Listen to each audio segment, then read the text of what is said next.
दोस्तों आपका स्वागत है अपना स्टडी लेक्चर यूट्यूब चैनल। तो दोस्तों एक बार फिर हाजिर हम आपके साथ एक नए और बहुत बड़े अपडेट के साथ, यानी हाल ही फिलहाल में अभी शुक्रवार को एक बहुत बड़ा ट्रेन हादसा होता है।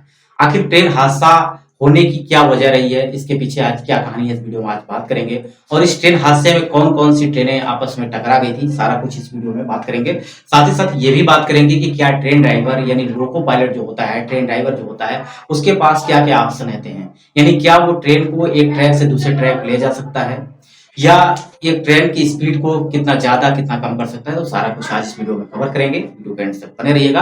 यदि आपको ये वीडियो पसंद आता है तो लाइक करिएगा, दोस्तों तक शेयर करिएगा, चैनल पर पहली बार विजिट कर रहे हैं चैनल को सब्सक्राइब कर लीजिएगा। तो फ्रेंड्स, सबसे पहले हम बात करेंगे एक ट्रेन हादसे की जो कि होती है बालासोर में। बालासोर की अगर हम बात करते हैं तो ये भुवनेश्वर से लगभग 150 किलोमीटर, वहीं पर अगर हम कोलकाता से बात करते हैं तो लगभग 250 किलोमीटर के बीच की दूरी ये कवर करती है। उसी बीच में जो कि अगर हम बात करते हैं कोरोमंडल एक्सप्रेस जो कि आ रही है यहाँ पे भुवनेश्वर से यानी उड़ीसा से आ रही है। उधर से अगर हम बात करते हैं तो कोलकाता से आ रही है यहाँ पे बेंगलुरु हावड़ा एक्सप्रेस। तो यहाँ पे दोनों ट्रेनें आपस में कैसे टकरा जाती हैं, इसके पीछे अगर बात करते हैं तो एक लूप लाइन पे खड़ी थी मालगाड़ी, जिसके बगल से अगर एक मेन लाइन थी जहां से आ रही थी कोरोमंडल एक्सप्रेस। अचानक यहाँ पे एक कुछ डिब्बे जो कि कोरोमंडल एक्सप्रेस के उतर जाते हैं और वो जाके मालगाड़ी से टकरा जाते हैं। जैसे मालगाड़ी से टकराते हैं, मालगाड़ी से टकराने के बाद कोरोमंडल की कुछ डिब्बे जो जाके बगल में एक मेन लाइन थी जो कि वहां पे बेंगलुरु हावड़ा एक्सप्रेस आ रही थी, उस लाइन पर जाके गिरते हैं। जस्ट उसके साथ ही निकलती है यहाँ पे बेंगलुरु हावड़ा एक्सप्रेस, जो कि मेन हादसा जो होता है, बहुत सारे लोग जो उसमें जिनकी डेथ होती है, जो इंजर्ड हो जाते हैं, वो बेंगलुरु हावड़ा एक्सप्रेस से होता है। क्योंकि जो कोरोमंडल एक्सप्रेस थी उसके कुछ डिब्बे जाके उस मेन लाइन पर आ गए थे जहां पे जा रही थी बेंगलुरु हावड़ा एक्सप्रेस। तो दोनों का टक्कर होने की वजह से यहाँ पे 3 ट्रेनें आपस में टकरा गई। तो यहाँ पे इसके पीछे क्या कहानी रही अगर हम बात करते हैं तो यहाँ पे आपने देखा होगा कि हाल ही फिलहाल में एक कवच नाम की एक योजना स्टार्ट की गई थी। कवच योजना क्या है? इस योजना में कहा गया था कि कोई भी ट्रेन है यानी सेंसर प्रोड्यूस यानी सेंसर के थ्रू ऐसी, जैसे कि अगर एक लाइन पर 2 ट्रेनें आ गई, जैसे कि आपने देखा कि एक ट्रेन इधर एक लाइन है, इधर से एक लाइन है, दोनों ट्रेनें आपस में सामने आ जाती हैं।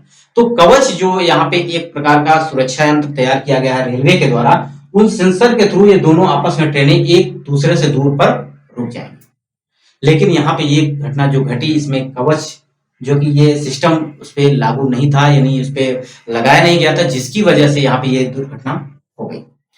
तो ये दुर्घटना जो अगर हम बात करते हैं यहाँ पे कि ट्रेन ड्राइवर यानी जो लोको पायलट है उसकी क्या इसमें गलती है, तो यहाँ पे ट्रेन ड्राइवर जो है उसकी कोई गलती नहीं है, क्योंकि यहाँ पे उसको ये आदेश नहीं होता है कि एक ट्रैक से दूसरे ट्रैक पे अगर जाना है तो वो अपने से ले जा सके, उसके अंडर में नहीं आता है।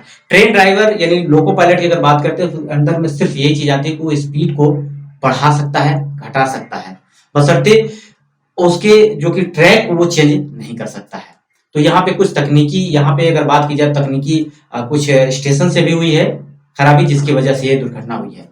तो फ्रेंड्स, यहाँ पे अगर हम बात करते हैं जो लोग इंजर्ड हुए हैं, यहाँ पे क्या सरकार के द्वारा उनको मुआवजा प्रोवाइड कराया जा रहा है, साथ ही साथ जो इंजर्ड है उनको क्या इलाज कराया जा रहा है। तो यहाँ पे अस्पताल में जो भी रेलवे अस्पताल है वहां पर उनको भर्ती कराया गया है। रेलवे अगर मंत्री की बात करते हैं तो वैष्णव यानी अश्विनी वैष्णव के द्वारा यहाँ पे 10 लाख जिनकी डेथ हो गई उनको ये भी मुआवजा प्रोवाइड कराया गया है।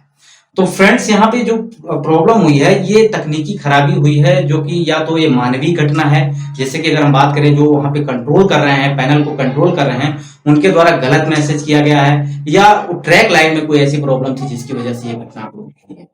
तो यहाँ पे मेन सुरक्षा कवच जो ये नया पहल चालू किया गया, ये भी यहाँ पे फेल हुआ है, क्योंकि यहाँ पे ये अभी तक लागू नहीं हुआ है। और सरकार ने कहा है कि ये समस्या जो आ रही है रेलवे की आपस में टकराने की, इसको दूर करने के लिए 2024 तक यहाँ पे कम।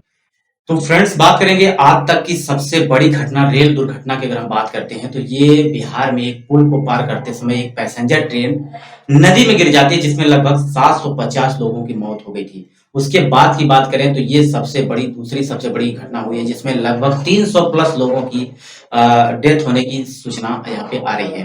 तो फ्रेंड्स, ये जो रक्षा कवच जो बात की गई है ये फेल होता तभी है जब अगर कोई भी ट्रेनें हैं उसमें सेंसर का प्रोड्यूस यानी सेंसर के थ्रू जो कि सारा सिस्टम अपडेट किया जाता है, उनको लगभग 1 किलोमीटर से 2 किलोमीटर के बीच की दूरी को वो सेंसर के द्वारा ट्रैक किया जाता है और वहां पे ट्रेन हादसा चाहे जितनी स्पीड हो वहां पे स्पीड भी आपस में कम हो जाएगी। ट्रेन 1 से 2 किलोमीटर के बीच में ट्रेन रुक जाएगी।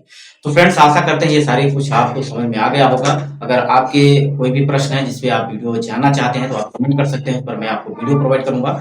वीडियो यहीं समाप्त करते हैं। नमस्कार।